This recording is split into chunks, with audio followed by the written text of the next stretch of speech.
It's for executives who are either about to join or who already have just joined a senior team, who really want to sort of a rounding out, I suppose, and an exposure to both strategic thinking and a sort of challenged into the way that their own leadership abilities and capabilities, that they're going to be able to sit at that senior team and really make a contribution.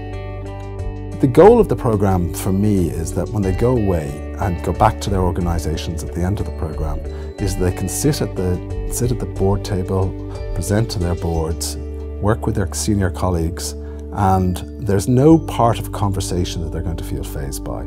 They're going to have an understanding of the overall strategy of the organisation. They're also going to have a sort of a refresher on their functional capabilities, such as finance, such as negotiation, but also they've had an opportunity to examine their own leadership style and reflect upon that.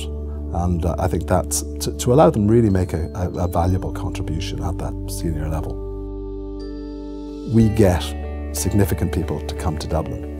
Now we also use leading Irish practitioners as well, so it's not just a global faculty.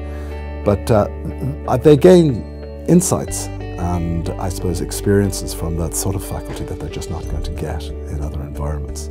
I think what we see is by the end of the programme, more self-confident, self-assured, people who are really ready to step up to that leadership team.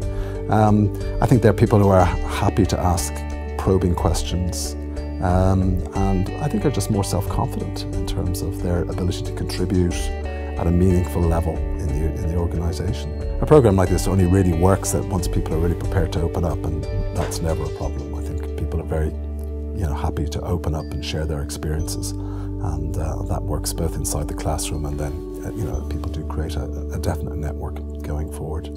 They're suddenly challenged in a different way that they're not expecting, and we challenge them pretty quickly in a programme like this. So it's not always comfortable for them, and that I think is quite interesting to see how different people cope with that. And then I think again, once they've gone through that and they understand that that's going to be part of the dynamic of the programme, they get more and more comfortable with that. So I think that's a really interesting process to observe from a programme director's perspective.